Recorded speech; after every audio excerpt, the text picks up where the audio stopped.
Assalamu alaikum wa rahmatullahi wa barakatuh. Wato zai magana ne akan wasu abu da daga kiristoci hatta da fastocinsu a TikTok ne ina ne da Facebook ko ina za ka suna magana zanga cewa wai annabi Muhammad sallallahu alaihi wa alihi wa sallam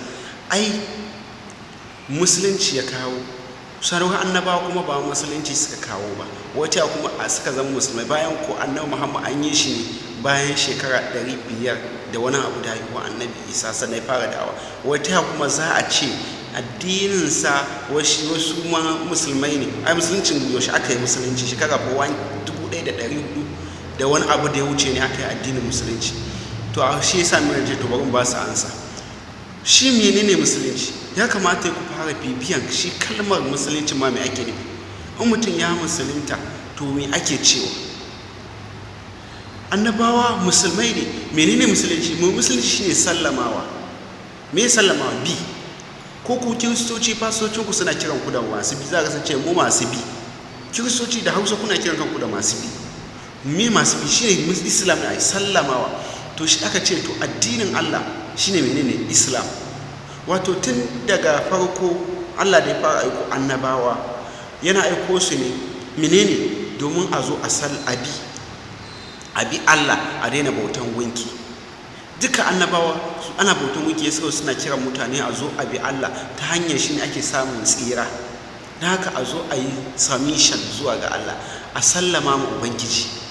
to wannan shine Islam a sallama to duk wani annabi da ya zo wannan abin yayi da haka wa'inda suka bi annabin sai ake kiransu da wa'inda suka bi masu bi mabiya annabi Isa sunansu masu bi wa'inda suke bi annabi Isa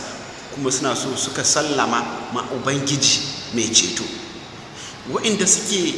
yahudanci haka wato shine addini to muka ce to wannan sunayen da aka sa a baya kiristanci Christians kuma kun sani sunan ku ba kiristoci bane a da ku kirkira sunan ku kasa wato sai ku kirkira sunan ku kasa makan ku kiristanci yahudanci ma suka kira kan suna suka samu kansu yahudawa amma me asalin mabiya annabi Isa mai sunan su wa'inda suka bi sun bi to shine ma'anar Islam da haka annabi Muhammad da yazo me yazo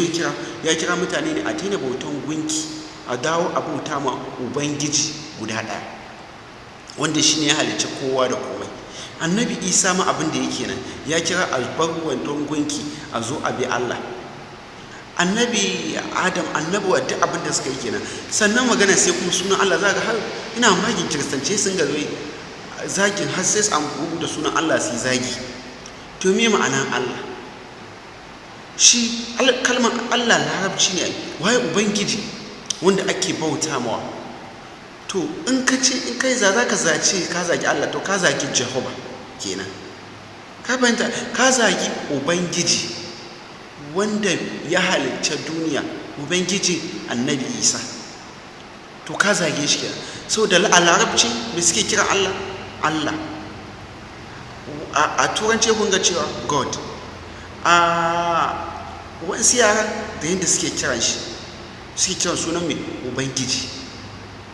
to wannan shine da haka kuma abu na gaba sai ga kiristoci ina mamaki ban taba ganin musulmi ya kama sunan wani babba a kiristanci ya zaga ba misali kuna da shugaba na duniya din nan wanda kwanan nan ma bai da lafiya to zaka ga ba za ka ga musulmi yana zage shi amma ku yau da musulmi zai zo ce kirista kuna suna kaza mara kyau da kun tashi sai ku kama sunan annabi Muhammad sallallahu alaihi wa sallam ku zaga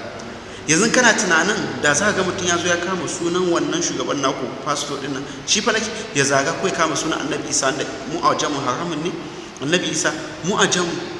annabi Isa yanda zaka zagi annabi Muhammad mu ji zafi haka za ka zagi annabi Isa mu ji zafi saboda mu a wajen mu duk ɗaya ne duka ne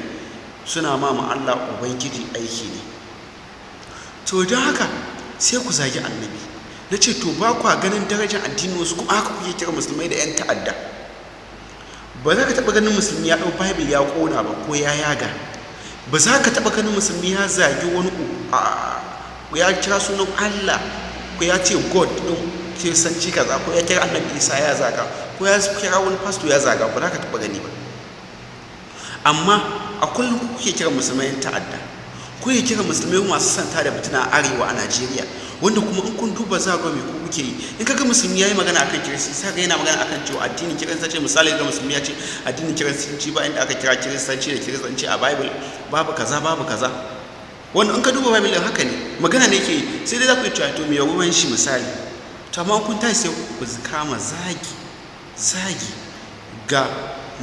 wannan ababen girmamawa wanda muke bi a matsayin riskenmu zuwa ga Ubangiji Allah subhanahu wata'ala. To wannan kuskure ne. Sannan annabawa, ma'anan musulunci shine sallamawa, an sallama a sallama a ba Allah, to shine ma'anan Islam. Da haka duk annaba mai sun zo sun kira mutane su zo su sallama abi Ubangiji. Sannan da kuke cewa haka, shi annabi Isa ai shi ma ya zo ne ba annabi Musa. To annabi Isa bai yarda da annabi Musa ba, ya yarda da annabi Musa, amma ya yarda da abin da Yahudanci suke bai yarda ba. Saboda mai Yahudancin sun canza abin da annabi Musa ya zo da shi. Kuma kun canza, ko pastor ɗin ku suna magana a da a kiristanci baka yi saka je coci ba, da kai shekara 30 baya baka yi saka je coci ba dan kwali ba siket dogo ba. Amma yanzu menene, mace za ta yi zuwa da dunguntun siket church, ta sa ba hijab ba dan kwali kenan ta je church. A da a kiristanci in kaga mutum ya sha giya to ba ana kallon shi bai da daraja, amma yanzu nan giya ba kuma bane a wajen ku. Kaga menene, kun canza abinda mai annabi Isa ya zo da shi, kuma kun sani an canza. Annabi Isa ya zo mai da kyakkyawar ɗabi'a. Annabi Isa a Bible mai aka ce in mutum ya mare ka a kumatun dama ka bashi, an ya baka mare ka a kumatun hagu ka bashi na dama ya mare ka. Wato abba ana nufin wai ka bada ɗabi'a, ana abin da ake nufi shine ka yi haƙuri, ka zama mai haƙuri, kar ka zama kana ta da tsaye. Amma ku dai yanzu nan ba wanda ya kai ku san burinku a tada rigima tsaka ƙasar nan. Duk wani abu da za ga na rigima a ƙasar nan namu Najeriya ku kuke fara tada shi. Hatta Deborah da kuke ta surutu an kashe ta, me yasa aka kashe ta? Zagin annabi Muhammad fatai. Yanzu ko da a wajen ku bai halatta a kashe mutum da ya zagi annabi Isa ba, a bar shi da Allah ne. To amma misali a zagi annabi Isa zaka ji daɗi?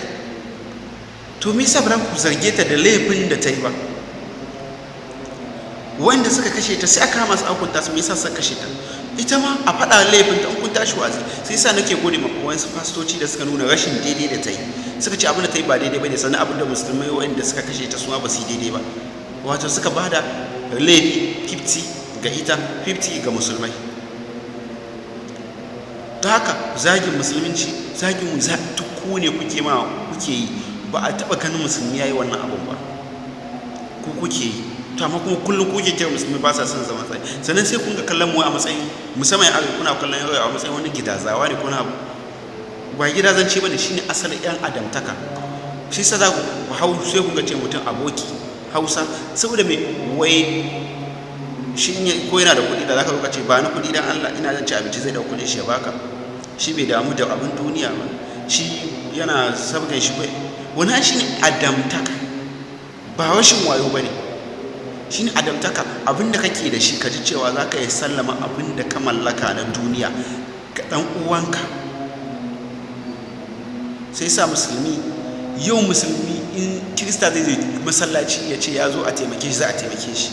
In kirista zai ga musulmi ya ce a taimake zai taimake shi. Amma yau